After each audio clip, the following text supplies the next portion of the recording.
Get ready to dive into the comic book realm, where heroes rise and villains take the helm. We're here to dissect the stories and the art.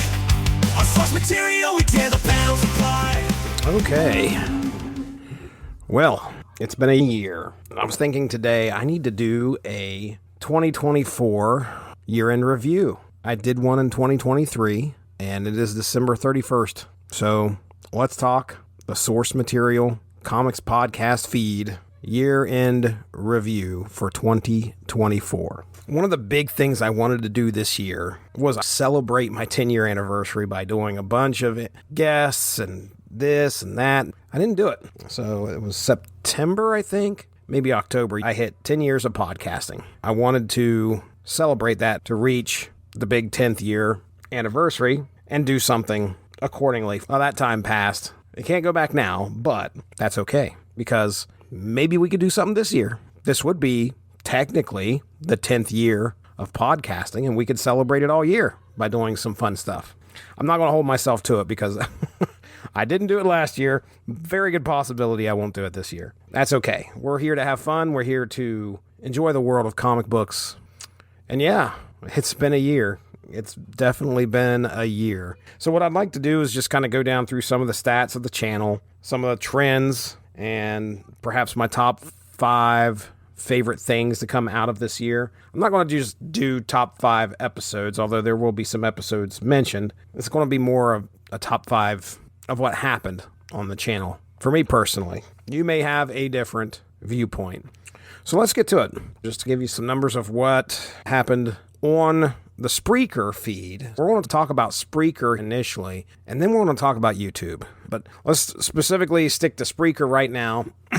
Spreaker had, for the last 12 months, as of today, December 31st, 2024, last 12 months, 3,158 Spreaker downloads. Total shows that aired on the feed was 127. That's not all source material. It's a combination of source material, snap material, a few other shows in there, along with Unspoken Issues, the 90s-centric podcast. So 127, that comes to about, that's a little more than 2 a week, right? I think a lot of that was boosted up by snap material. And snap material has, let's see, a total of 50 shows. Source material had a total of, we'll count syndicated source material in there, 32 shows. Unspoken Issues had a total of 35 shows. So there you go. That's kind of a breakdown. 52 weeks in a year. So yeah, a little bit more than 2 episodes a week. Breaking it down by geography, this is always fun to take a look at. Let's do nations first. The United States has about 73% of this listenership with 2,309 listens. Australia comes in second with 7.69% of the listens. Japan with 192 listens, which is 6.08%. And then Greece has 100 listens even, 3.17% of the overall. So there's your top 4 countries. Now looking at the top 5 states in the United States that have been listening to the channel, these states are no surprise to me. Ohio, which is me pretty much. I downloaded probably every episode and listened to it. West Virginia, 214, which is probably Evan and maybe a couple other people. Kentucky, which is Chris Armstrong, hanging out over there in Paducah. And we got 201 listens in Kentucky. Florida, which is Mark Radulich, 181 listens there. And then Oklahoma, which I'm going to attribute most of that probably to Matthew Price, and I appreciate him listening, 161 listens. So that's our top 5 states when we break down listens for the United States. Now we have 3 shows that are common on the feed, and that's source material, which is, again, the flagship show. We're not beholden to anything other than if it's a comic book story or comic book news, we're going to talk about it. So that's source material for you. And then we have Unspoken Issues, which is 90s centric, of course, hand in hand with the Unspoken Decade, which is the website about 90s comics. And I implore you to go check out, if you're a member of Facebook, feel free to join that group. It's getting pretty large. Dean has talked about how we're over 20-some thousand members, and it continues to grow. I think there's a lot of nostalgia for 90s comics. I think that's growing here pretty recently. And then we have Snap Material, which that's myself and Evan Bevins when we get together and we talk Marvel Snap, the mobile game Marvel Snap. So that show airs once a month, but it's like 4 20-minute episodes and back-to-back in 1 week each month. We usually talk about previous season, the upcoming season, some of the stuff that happened to us during the season, and we usually have a top 5 as well. So there's the 3 shows. So let's talk about the top episode for each show. Source Material, the top episode aired January 15th, 2024, and it was Booster Gold, Volume 1, 52 pickup. Me and Evan covered the first, second, and third volume so far, and we plan to finish the series. At least that's on the agenda. But yeah, that was our first entry to that. The top episode for Unspoken Issues was the Ultraverse launch titles. We aired that June 19th of 2023. So it's still kicking around. I ran those episodes. I just looked at the top episodes within the past year. So yeah, that issue continues to get listened to, even though it aired practically over a year ago. For Snap Material, you can check out our Planet Hulk review, the top listened to episode, which aired February 12th, 2024. Now we're going to switch gears and talk about YouTube. We had some interesting stuff happen towards the last part of 2024 with the Spreaker feed. At some point, something changed.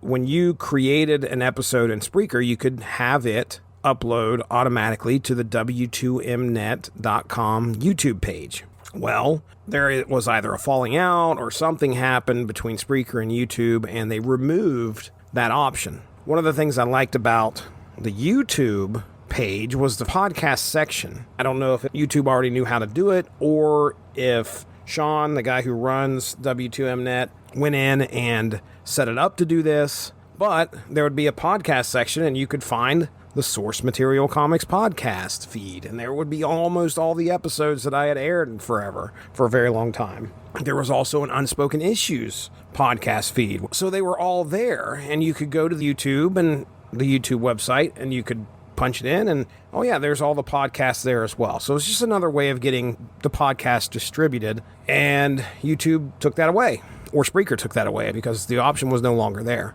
You just couldn't click it to have it automatically upload to YouTube, which is something that I did all the time. I didn't have to do anything else to any other social media other than YouTube. So when that happened, I immediately went into, okay, what can I do to get my podcast onto YouTube? And spoke to a couple people, spoke to Mark, and I think Mark brought me in on a conversation with Sean. Nothing was really resolved as far as how we're going to do things. So I took it upon myself to go to my YouTube page and found where I could create a podcast on the YouTube page and just put in the RSS link from Spreaker, and it would pull all the podcasts over. I looked it over and figured out, okay, I want to give it a shot, and it worked. It took about 2 or 3 days, but it finally pulled everything that had aired on W2M Net Spreaker feed and ported it over to the YouTube feed. Then all I had to do was set up the podcasts. There's a way to go into YouTube and set up specific podcast playlists. So I have one for the whole Source Material Comics feed. So that's everything that airs on the feed itself. Then I also have it broken down into Unspoken Issues, Source Material by itself, and Snap Material. And there's a fourth one that I'll mention here later. It was shadow dropped. And we've got quite a few episodes out there, but I'll talk about that here in a few. Long story short, I now have the episodes automatically going to my YouTube page. So that allows me to look at analytics. That allows me to, set things up the way I want them to be. So now I've got some YouTube stats for you. This is only from October 1st to the end of December, so the fourth quarter of 2024. I didn't start uploading stuff to YouTube until October 22nd of 2024. These stats are from just the latter part of October up to the end of December.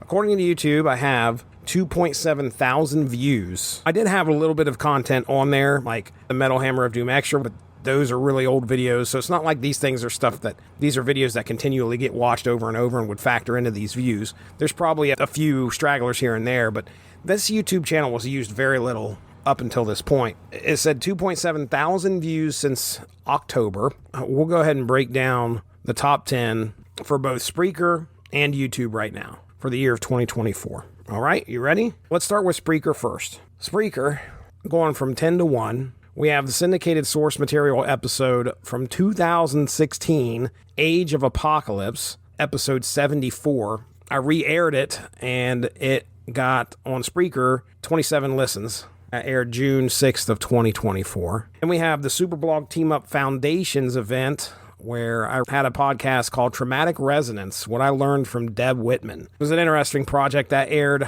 August 21st of 2024, total of 28 downloads. We have the source material episode, Booster Good, 52 pickup, and that aired January 15th, 2024 with 28 listens. Unspoken Issues number 120, Cyberforce / Codename Strike Force, Opposing Forces. That aired August 26th of 2024, has a total of 29 listens. Unspoken Issues number 119, Death's Head 2 Volume 1, August 12th, 2024 air date, and it has a total of 30 listens. Unspoken Issues episode 114, Legion Quest, there June 3rd of 2024, total of 31 listens. Unspoken Issues 117, Killer Instinct, that crossover between Cyberforce and Wildcats. That aired July 15th, 2024 with 32 listens. Also with 32 listens was Unspoken Issues 104, Wolverine Venom Claws and Webs. This was the Marvel Comics Presents issues. They're January 22nd, 2024. Unspoken Issues number 118, The Protectors number 1 through 6, aired July 29th, 2024 with a total of 34 listens. Number 1, I mentioned it earlier, Unspoken Issues number 85, Ultraverse launch titles, June 19th, 2023 with 38 listens. So there you go. That's our 10 to 1 rundown for the Spreaker episodes. Now let's talk about YouTube, because things have changed and there's going to be a new podcast I'm going to talk about here real quick. But first, number 10, airing recently, November 18th, 2024. Unspoken Issues number 126, Green Lantern Silver Surfer, with a total of 57 listens. Now already, folks, you could probably tell that the listens compared to Spreaker, the bottom, just number 10, is almost double. I'll be the first to tell you that listens for both of these, I would imagine, are clicks and plays, not full plays. I'm sure that's what's happening over in Spreaker as well. Unspoken Issues number 126, Green Lantern Silver Surfer. Like I said, 57 listens there. And then we have a new podcast that I want to talk about. So I shadow dropped this. I'll probably tie in a little bit more here later when I talk about my top 5 things from 2024. But we have the AI Panels podcast. It's a podcast generated by NotebookLM, Google's NotebookLM, which is 2 AI hosts talking about specific topics. We have 3 in a row here. The AI Panels podcast that aired December 3rd of 2024 was the Marvel Holiday Special 1991, A Miracle a Few Blocks Down from 34th Street. So the next 2 are from the same issue. I took each short story and I threw it into NotebookLM and I had them create a podcast on it. So these short stories that would show up in this Marvel Holiday Special, A Miracle a Few Blocks Down from 34th Street, is an X-Men story. The short version is the X-Men fight the Brotherhood of Evil Mutants, and Santa is involved because Cerebro pinged him as one of the most powerful mutants ever. That was probably a 10-minute podcast, and we all know people's attention spans, especially on YouTube, are pretty short. So that was kind of the driving force here. Create a short podcast, throw it out there. So anyway, I did every story from the Marvel Holiday Special 1991 and made a different episode for each story. This is A Miracle a Few Blocks Down from 34th Street. It aired December 3rd, 2024. It had 60 listens. And then the next one is A Spider-Man Carol, which has 62 listens. That aired December 17th, 2024. Then we have It Came and Went on a Midnight Clear from the Marvel Holiday Special 1991. This aired December 16th, had 64 listens. It's a story about Ultraman, I think is his name. I can't remember off the top of my head. I'd have to look this up. It's about a kind of ridiculous story. I was surprised that it got so many clicks. and beat out the Spider-Man Carol by a couple. That was December 16th. Then we get back to source material, and this is source material number 376.5. I must have misnumbered something or did this episode in another episode somewhere else. But anyway, Sons of Anarchy 1 through 6 from Boom Studios, aired October 28th, 2024, has a total of 68 listens. That's myself and Mark Radulich going back and revisiting the Sons of Anarchy stories. Next up is Unspoken Issues number 127, Daredevil and Batman. People are really dig the company crossover stuff. They love Green Lantern, Silver Surfer, Daredevil, and Batman. So it seems like that's what YouTube was really checking out. Some of these cross-company crossovers. That aired November 20th, 2024, had 70 listens, and just recently had a bit of controversy on the Unspoken Decade Facebook page. Somebody came in, I believe it was Venkman, it's either Venkman or Simbafan, shared the cover of Daredevil and Batman, and it was written by D.G. Chichester and colored by Gregory Wright. Somebody came in there and was just like, oh, this team sucks. How come we don't have blah, blah, blah, blah, blah, blah? And the creators are right there. Gregory Wright, I think, was upset. We'll just put it that way. Daredevil and Batman. And then we explode in as far as listens go. And I think a lot of this has to do with, I was a YouTube channel that either was featured or something like that because it was brand new. That's the only thing I can think of. Because our next set of listens was Superman versus Shazam. Source material number 333. I remember this because this is one I did, and this aired on YouTube October 22nd, so that was the day that everything got pulled from Spreaker on over. I can't remember when I did this originally. Superman Shazam. I feel like I did that last year in 2023. Either way, they really liked it. Superman versus Shazam originally aired March 13th of 2023, but got re-aired on the YouTube channel. 148 listens. So we double what was in the 5th spot, going to the 4th spot. 148 listens. And then 149 listens on October 29th of 2024. Again, this cross-company stuff. Spider-Boy, Iron Lantern, Lobo the Duck, Unspoken Issues episode. This was our discussion on some amalgam stuff. This is me, Evan, and Chris. Talking about Spider-Boy, Iron Lantern, and Lobo the Duck. We each covered those issues. You can see that trend there. And then 151 listens, airing November 22nd, 2024. This is our second most listened to episode on YouTube. That's Unspoken Issues number 128, Superman Fantastic Four. And finally, in the number 1 spot on YouTube, strangely enough, with 184 listens, this is source material, episode 302. This was originally aired shortly after the feed started for the source material comics feed, separate from the Radulich and Broadcasting Network. That's Captain Planet and the Planeteers number 1. And that was just a solo shot by myself talking about it. A total of, looking at listens here for the top 10, Spreaker has a total of 309. While YouTube has a total of 1,013. One of the other things from the YouTube experience, I almost doubled my subscribers. I'm at 60 even right now. So again, putting this content out there, even though it's podcast, it's audio form, nothing changes. The analytics are nice because it's similar to Spotify, where they'll tell you, okay, you have this many people that click on it, and anybody who listens past this amount of time, which is like 30 seconds, YouTube breaks it down for you in even more detail, and it'll give you an average listen time or watch time of the show. Let's see if I can find the analytics here for the year. I need to change the time period. All right, so we'll do last 90 days. So our last 90 days, as far as watch time goes, we've got 100.5 hours of watch time total. When you look at the average view duration of things, let's just look at our top one, which is Captain Planet, 44 seconds. That's rough. When you have a podcast, maybe it's about a half hour or so. Either way, 44 seconds is about 4.9%. What I would love to do, and I think it would take a lot of video editing, because most people who are watching YouTube or clicking on a YouTube video are not sitting there to listen to things and do stuff. Most of them are wanting to watch something. And I know that attention spans are dwindling. So you can't expect somebody to click on a 1 hour podcast and sit there the whole hour and listen to it. It's just impossible, especially on YouTube. The format or the platform is not designed for that. If I was wanting to increase that average view duration, number one, the percentage is what I'd be looking for. I want to see somebody stick through.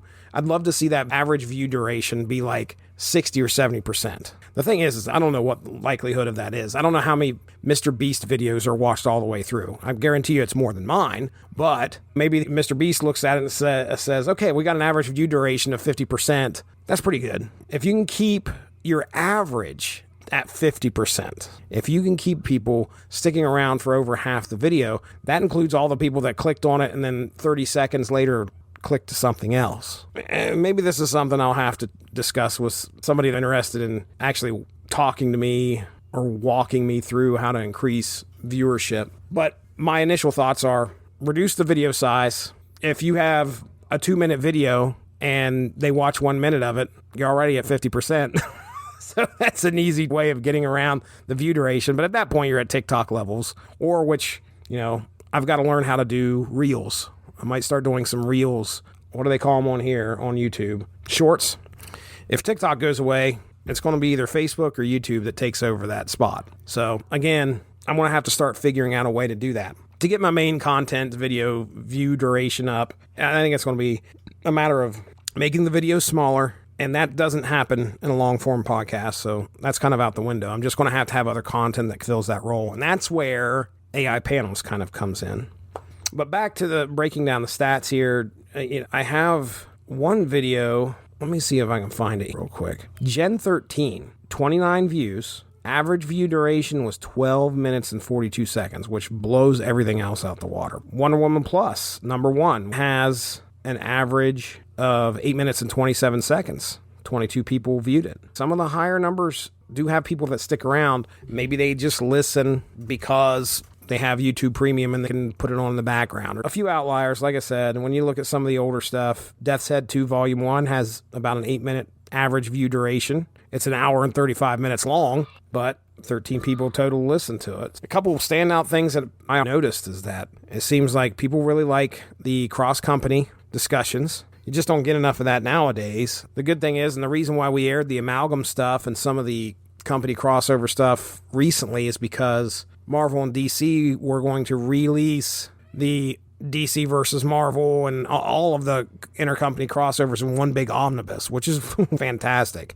But prior to that, nobody knew when any of this stuff was going to get released. So I think a lot of people were clamoring for it, and I think that's why it performed pretty well, especially this year. And then, of course, got to shoot for 90s stuff. Most of the intercom crossover stuff happened in the 90s, so that might be why most of the 90s stuff is near the top of what's being listened to. When you look at altogether unspoken issues in Spreaker and the YouTube platforms, 7 in Spreaker for unspoken issues and then 4 over in YouTube. So that's 11 out of the top 20. That's over 50% of the top 10 combined for both platforms. That is related to 90s content. Unspoken Decade has a large fan base, especially on Facebook. So if I or Dean or Chris post something there, it's going to get a lot of eyes immediately. I forgot to bring this up about YouTube. Up until today, yesterday, when YouTube would pull those episodes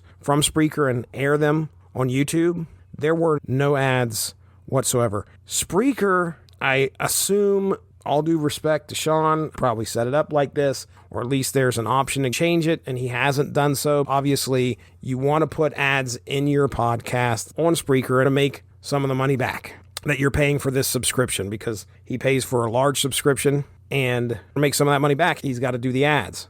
About sometime this past summer, the ads got really out of control. And I am talking, I think it's just about any podcast that you put out there. The shorter the podcast, it seems like, and I assume this is the optimized option that you can pick in Spreaker. But if you choose that, and let's say you have an hour and a half podcast, you can expect an ad once every 12 to 13 minutes. And they're 2-minute ads. And it's not like they place themselves strategically. Middle of a sentence and all of a sudden an ad comes on. That bothered me. I don't know how much it bothers my audience, but it bothered me enough when I put in the RSS feed and started pulling these episodes over, and I noticed that there was no ads from Spreaker in the YouTube content. I was pushing the YouTube channel a lot. And then sure enough, yesterday, our Big Bang Comics episode aired, and yeah, the ads are back on the YouTube version. So this is the end of 2024. We're going into 2025.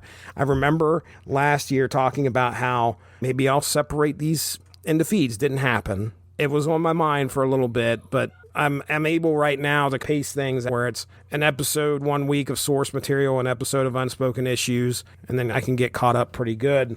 If I were to separate those two, I'd have to start working double just to keep a weekly show going. And I don't like dead time on the on my feed. 1 week goes by and nothing's airing. That's not one of my favorite things, so that's kind of why I kept it this way. But if the ads continue, this might be something where I decide to go just YouTube. I think a lot of people are already there, but I don't get any compensation. Spreaker is not my realm. I'm not paying for it. And I thank Sean and Mark for the opportunity here. And ads are just something that you just kind of have to, I don't have any say in that. You know, that's not something that I can say. Now, most of these guys now, Mark's shows, and you got Talk the Keki, you've got Video Games to the Max. They use StreamYard to go live. And when they go live, that live show has no commercials. Now, when it gets ported over to Spreaker, it does. But I think it probably goes to YouTube straight off of the StreamYard feed, and it's not pulled from Spreaker. So all their live stuff is good on YouTube.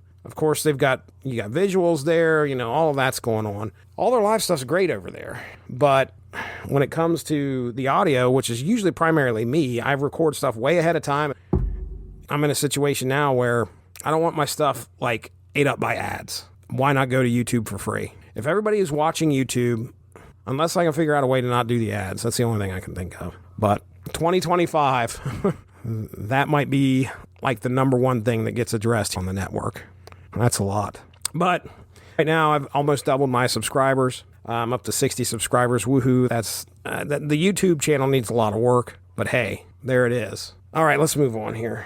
I do want to bring up the topic of the 10-year celebration. This is the 10th year. I did make an effort to try and get with some people to do some new episodes on the network. If you listen, you can hear myself and Al Sedano, the host of Adam Warlock and Thanos podcast.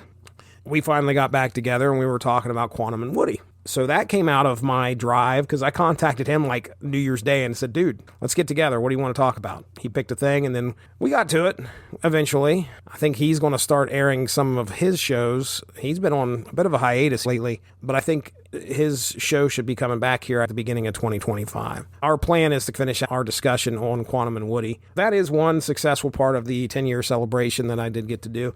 I talked to Tim Browning, originally with the Casual Heroes, did his own stuff for a little while, and we sort of got content laid out for an episode that we're going to do, but it's been a while since we even revisited discussion on that. Matt Cooper was a name that I brought up, and never did. I just didn't get the time or the courage to reach out to Matt and say, hey, I want to do a podcast. Matt does the House of Gozer podcast. Ran into him just recently at the beginning of December at GalaxyCon. Talked to him for a little bit. Great guy, you know, big Batman fan. Maybe that's something I can do for the 10-year celebration.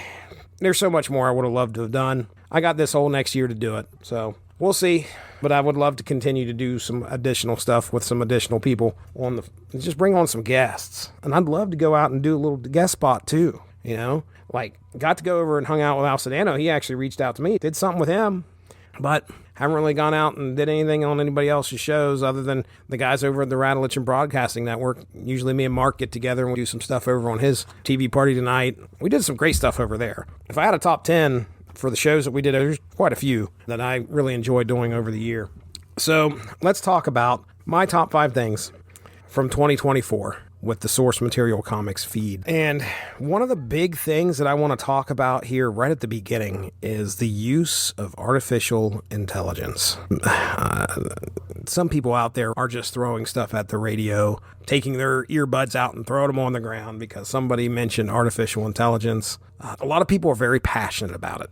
And at the end of 2023, I don't think I realized the fervor of people who are against artificial intelligence and what it is doing. I think I understand a lot more than I did at the end of 2023, now at the end of 2024, the impact artificial intelligence has on especially the arts.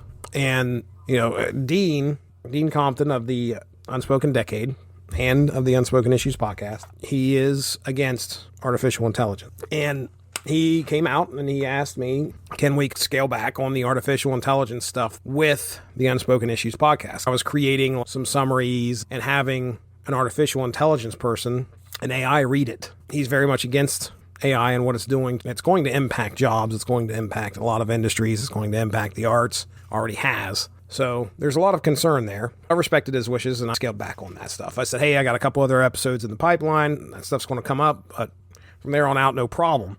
Didn't have any issue with it. None whatsoever. I respect my co-host's wishes. If Derry would have said, hey, I don't like it, and Dean would have, Dean never said anything, same thing. Because I would have respected, okay, yeah, dude, if you don't want me to do any of that or you don't want to be affiliated with that, that's fine. I understand. Mark has embraced it, much like I have. I deal with people on both ends of the spectrum when it comes to the love/hate for artificial intelligence. Like I said, embraced it, and I've used quite a bit of it throughout the year. One of the big things that really has stuck with me, and I continue to use it, is to help me with notes for the issues. So, one of the things that I really, it's not that I disliked it, but was pretty cumbersome is, and most of it was one of the hardest parts of doing the podcast, sitting down, reading the content and notating the content. So I would be ready. So when we do when we talk about it, I could do a synopsis. AI has come so far to where it can read the comic for you and create the synopsis. So I don't have to do that anymore. This was something that happened earlier this year.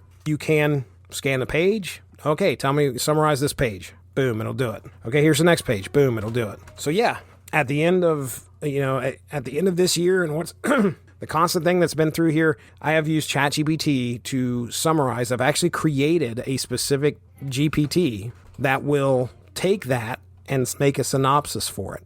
There's been advancements in ChatGPT just within the past year. Now there's Canvas, which is a very handy writing tool. I will have it summarize the issue, and then I'll say, summarize this as if you were telling the story. It'll go through and look at all the pages and then present you with a summary of the story. You can open that in Canvas, go in there and edit that, just in case you are missing something. And the way that I found out about this is another thing that I put on here. If you go back to episode 369 of the Source Material Comics podcast, you can hear AI versus ALF, number 1.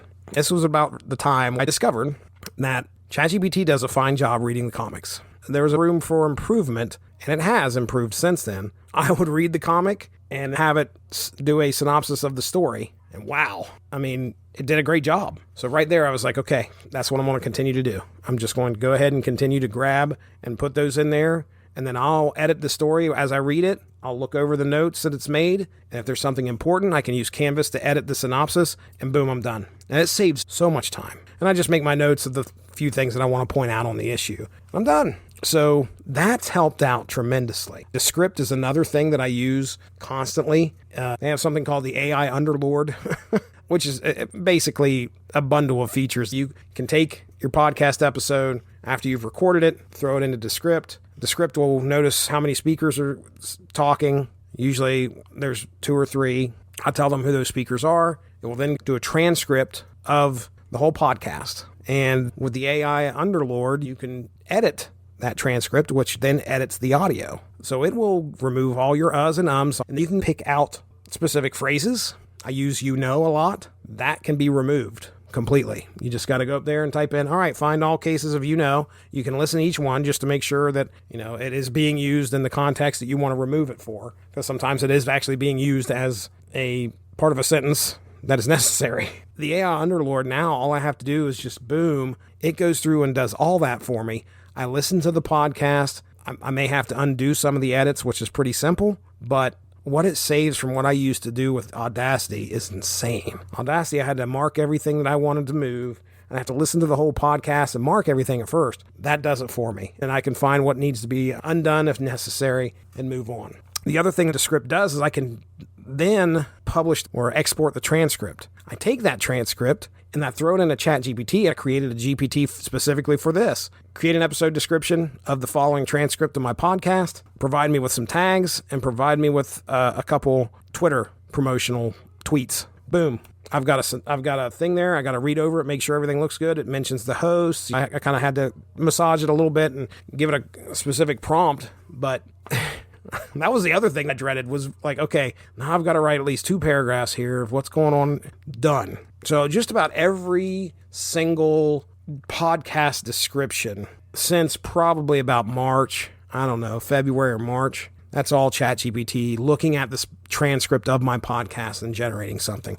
And usually it's pretty good. Sometimes I like to get in there and just say, in the style of a 90s fanboy and 90s comics fanboy. Boom. It sounds hilarious. Uses a lot of 90s terminology, radical, bodacious, stuff like that. And, it talks about it's smart enough to make comic book references sometimes. So that's great. That's great. All right. And then another recent advancement, I'd say this is probably since, September or October, Google came out with NotebookLM. I already kind of mentioned how how I've used this with AI panels. NotebookLM is a great Google application.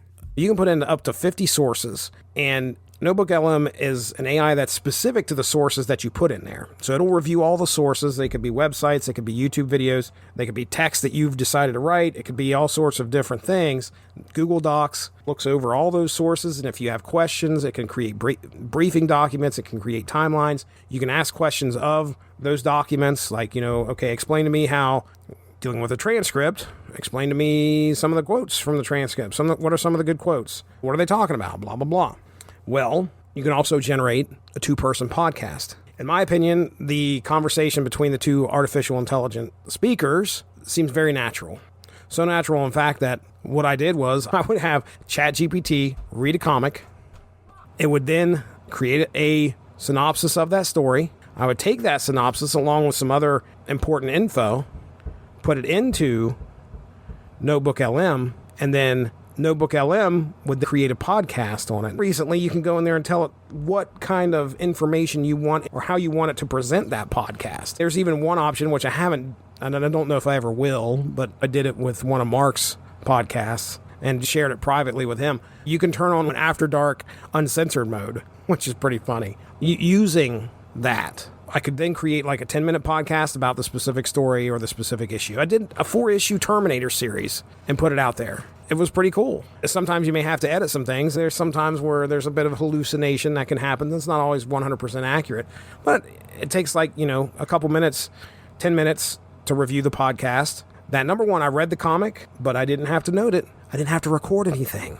And out it goes. So AI panels is probably about 10 to 15 minutes long, sometimes even shorter than that. And again, it's 2 AI hosts that sound very natural in my opinion. The other thing about that is that it allows me to create content without a significant investment in time. And it may be content that somebody else is wanting to listen to.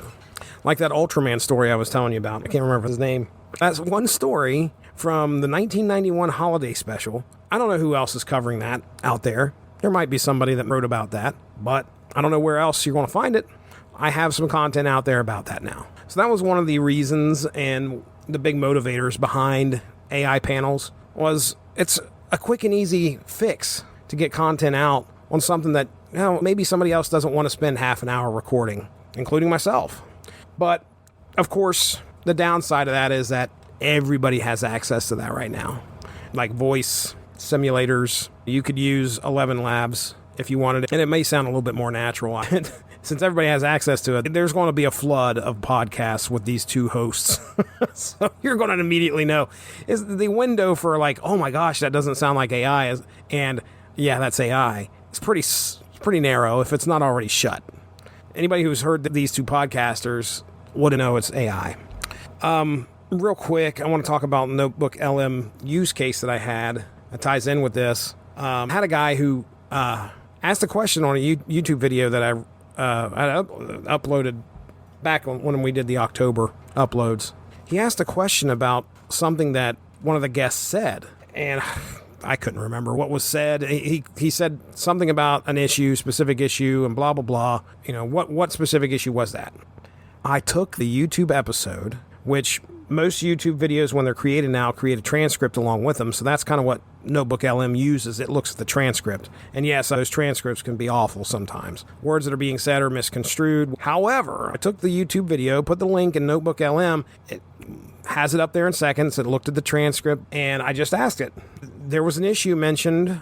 Does it mention what the issue was? It comes back and it says it doesn't know the specific issue. However, it did say it was an annual of Spider-Man in which it happened. So that was mentioned in the podcast, that it was an annual in which this event supposedly happened. And I was like, okay, well, that gives me something to go on. I start looking at Mike's Amazing World of Comics. I look for this specific writer. I pull up the annual, and sure enough, there's my answer. So I was able to answer within seconds. Didn't have to listen to the whole episode. I just had NotebookLM look at the transcript, asked it a question, boom, it found it, and I was able to get this guy his answer. So very interesting. Some of the other uses of AI this year, you may have heard a few primers, which only did a couple of these. I wanted to do more. The backlash at some of the AI stuff that I had done kind of made me go, okay, I don't know if I want to continue to do this. Plus, I was using Descript to do it. Essentially, I would take the wiki of the one that I did was for gargoyles. I took the wiki for each of the gargoyles, every character that was going to be popping up here in this upcoming gargoyle series that I was about to cover. I don't know anything about the gargoyles. I had to learn about it. I went to the wiki and was doing all this stuff. I knew a lot of people that listen to my podcast, probably, I don't know how many are gargoyles fans. So I wanted to do an episode that was just a primer for the gargoyles. What I did was I took the wikis for each one of these characters, threw it into ChatGPT, and I said 1 or 2 paragraphs max. I want to know who these characters are. Took that information and I put it into Descript and had Descript narrate it. They have some stock AI speakers there. The biggest chore was getting the stuff summarized, but that didn't take nearly as long as me looking everything over and summarizing it myself. Had it all summarized, then putting it in there and listening to it and making sure that some of the words or names were being pronounced correctly. That was kind of tough. So for gargoyles, I had a primer ready to go. You could listen to that primer, maybe get an idea of who the characters are that are going to be discussed in the upcoming show. I did that for gargoyles, and then I may have done one for Alias, and maybe it was a primer. I'm looking here just to check. Teenage Mutant Ninja Turtles. Yeah, I did one for Unspoken Issues, Teenage Mutant Ninja Turtles number 4, and it was a primer of all the turtles and some of their enemies. So I liked that, but I had the AI speakers doing it, and it made it, some people, and I just kind of got away from it because I think as far as, really the driving factor was I think Descript was putting a limit on how many minutes of AI speakers you could have. I didn't like that. It sounded okay in my opinion, but when they started putting limits on that stuff, I didn't want to use up limits that I had and get upset because I get 75% of the way done with a primer and now I don't have the minutes to do. That did AI writes this year. I did it last year, and I remember going, this is going to be something I want to continue to do. AI writes was where I took the premise of some kind of silly thing that we discussed and had ChatGPT write a story. ChatGPT has advanced so much in 1 year, guys. OpenAI has done some crazy stuff with ChatGPT. So much so, when they did their 12 days of Shipmas, is what they called it, there has been a discussion of artificial general intelligence. At the end of last year, people were leaving OpenAI and were upset with how OpenAI is treating it. Recently this year, they released their reasoning model, and within 3 months, they are taking applications for safety testers for the O3, which, according to them, there was a benchmark that was set, and this new O3 model destroyed it. So we are very close to artificial general intelligence now. And you can go on YouTube and find just about any video here in December of 2024 talking about that development and what it means for the future. So I think that's all I have in regards to AI, the use of AI this past year. It is going to influence some of the other things that I want to talk about, specifically my next moment. Moment number 2 is episode 364, Source Material, The Music Volume 1. At the end of last year, I started getting into Suno. Suno AI is a music generator. At the time, they were on version Suno V2 is what it was called. And now we're at V4. I've got some thoughts about V4. V4 sounds great. However, there's one thing called the shimmer That was when they released the model, some of these songs had a shimmer to them. Once you noticed it, you started to realize it crept through just about every song that you generated. It was bad. However, at the end of last year, we created Not All Robots, which I think was the very first song that I created that was tied in with a book that we discussed. I was so excited because I thought it sounded great. Little did I know how much more progress we would make in the music realm with Suno. Suno creates some of the greatest stuff, in my opinion. Throughout the year, I created an album called Time to Eat that is nothing but about food and eating food. One of the tracks was inspired by Dean Compton in a post that he made called I Ate Too Many Fritos, Y'all. I made a bluegrass song about it, but that's not comic book related. What is comic book related is Source Material, the Music Volume 1, which had a bunch of tracks all related to stories and kind of told stories. Not All Robots was on there. Booster Gold was a song I created and I thought it was great. My son even thought it was good. My son's still amazed by some of this stuff that comes out of the AI space. I made a Punisher song. There were probably about 5 or 6 tracks. I redid the Wildcats theme song for their cartoon, and I took that and made it an episode talking about where the songs came from, you know, what the inspiration behind the song was and what the comic book inspiration was. That was a lot of fun. I'm a big fan of music. Just recently, Mark and myself made a song for Damn You Hollywood. This inspired him to do an album for the Radulich and Broadcasting Network. It's a silly concept, but it's fun because we're taking moments that have happened throughout the podcast's history and some of the love of stuff that Mark has. We did one called The Wire, which was our last one. It's called Sessions. Suno has definitely made an impact, and some of the episodes are opened with some Suno tracks. If you listen to some of the recorded synopsis that I do, the backing to that has some type of AI audio usually. So I was blown away when I first heard it, couldn't believe what I was hearing, and still to this day cannot believe some of the stuff it comes up with. Moment number 3, interviewing Gregory Wright.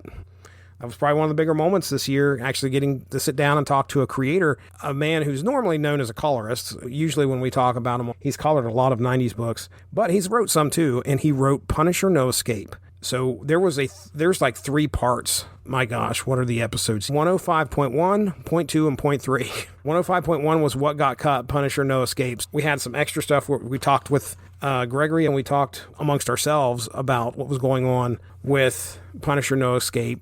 Then we have Punisher No Escape, where we talked about the story itself, and then an interview with Gregory Wright. He came on and talked about the creative process and some of his fun stories dealing with the Marvel bullpen and stuff he did there. He interacts a lot on the Unspoken Decade Facebook page, and it's great to see some of the stories. The man actually needs to do a podcast himself. I know he probably doesn't have the time, but there is some stuff that he puts on there. Somebody mentioned for him to create a book, I believe, because he goes into length. He just needs to put all that down into something. Like all those posts need to be put into something because he's got some history. Immediately my mind goes NotebookLM, and I could take those posts, copy them, and put them over. Wow, that'd be fun. Getting the chance to discuss anything with a creator from comic books, I don't do it a lot. I may have mentioned on here before, I'm not very fond of interviewing creators. Not that I hate it or anything, it's just that I worry about myself. What am I going to ask? I make it harder than it actually is. There's a lot of prep work, there's a lot of anxiety. Anxiety is probably what it is. I get anxiety gearing up for something like that. So I just avoid it if I can, but if I have the opportunity to talk to a creator, I may not pass it up. All right. Number 4, Super Blog Team Up Foundations. This is a really personal one for me. The title of the event was Foundations, so you were looking at something that formed the foundation of your love for comics. The easiest thing to do was just be like, okay, I'm going to do one on the first comic book that I ever got. And that's what I did. It may not have been the first comic book that I ever got. It may have been just the one that I really remember getting. It was going through the process of that episode. Do I even have an episode number for this one? I think I just called it an SBTU. I can tell you when it aired, possibly. Yeah, August of 2024. So the personal journey that I went through for this concept was really what resonated with me and brings this as one of my top 5 moments. So the comic book that I remember having I can't even remember the issue off the top of my head. I want to say a Spectacular Spider-Man something. It's a later issue. Well, I'd say early 80s Spectacular Spider-Man. The cover is ingrained in my memory of a beautiful blonde lady with glasses and a bunch of Spider-Men kind of flying around her, and she looks horrified. They're crawling all over her face, and she looks terrified. So I come to find out it is Deb Whitman. This is a character. In that issue is the very end of this Deb Whitman saga that had occurred throughout a bunch of issues of Spectacular Spider-Man and Amazing Spider-Man. I went through and looked at every appearance according to Marvel Fandom Wiki. I found every appearance of Deb Whitman, and I looked at every comic that she was in, but I did not provide a synopsis for the whole comic. I looked at all the panels that she was in and just talked about those. Okay, she was only in 2 panels. 1 panel of Amazing Spider-Man. Oh, okay, well, what happened there? You got the first appearance up until her almost last appearance, up into the issue when I read her, because I think she appears a few, 19 years later in some of the Civil War stuff. But it was from the late 70s to early 80s that she had a bit of a thing for Peter Parker, and she was going to the same college Peter was. So there was a lot of interaction. As a matter of fact, she's always trying to get a date with him. The thing that affected me the most was the realization that occurred reading the second to last issue and the last issue. And that was something that paralleled my own life, where there was an abusive husband that Deb was involved with. And I think that is why that issue stayed in my mind. I hadn't read it probably ages, but I never put those two things together until I read it, the issue and the panels. I recorded it while I was reading things. So you can hear in the episode those revelations happen to me. So that Superblog Team Up always, it's always a fun, interesting project to get involved with. And that one was pretty unforgettable. Pretty unforgettable. And then number five, I've got to say, it was a pretty big accomplishment. I read all 27 issues of Alias with Mark.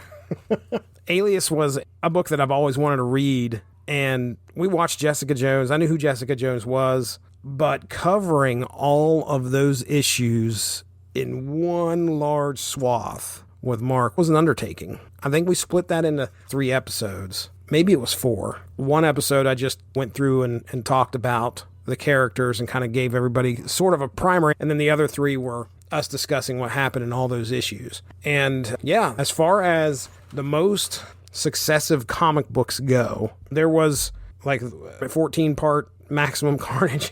All 27 issues of Alias got read and discussed. So that's a pretty big accomplishment. I think, checking that off the box, I know Mark's probably pretty glad to get that off his shelf too, his reading shelf. So there you go.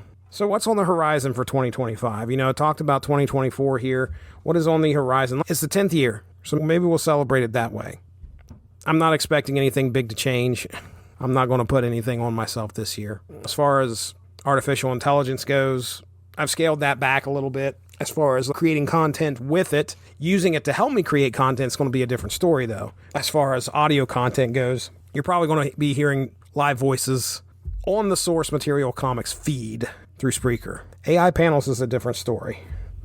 You don't have to listen to those. You don't have to go to YouTube. You don't have to search them out. They're there if you ever want to learn something about maybe something you've never read in the past. But I'm not going to put a whole lot on myself this year. I want to sit back and enjoy myself. I know that Mark and I already have 4th, 5th, and 6th volumes of Sons of Anarchy in the bag. Worked on editing some of those recently.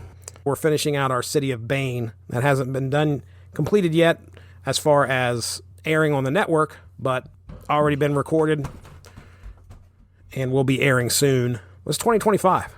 I want to thank you guys for being on this journey with me. 10 years plus now, and I hope to be sticking around for 11. Let's get out of here. Thanks for joining us. All of this would not be possible without W2Mnet.com, so make sure to seek them out for more podcasts. If you enjoyed what you heard today, please feel free to share, and we look forward to entertaining you again soon.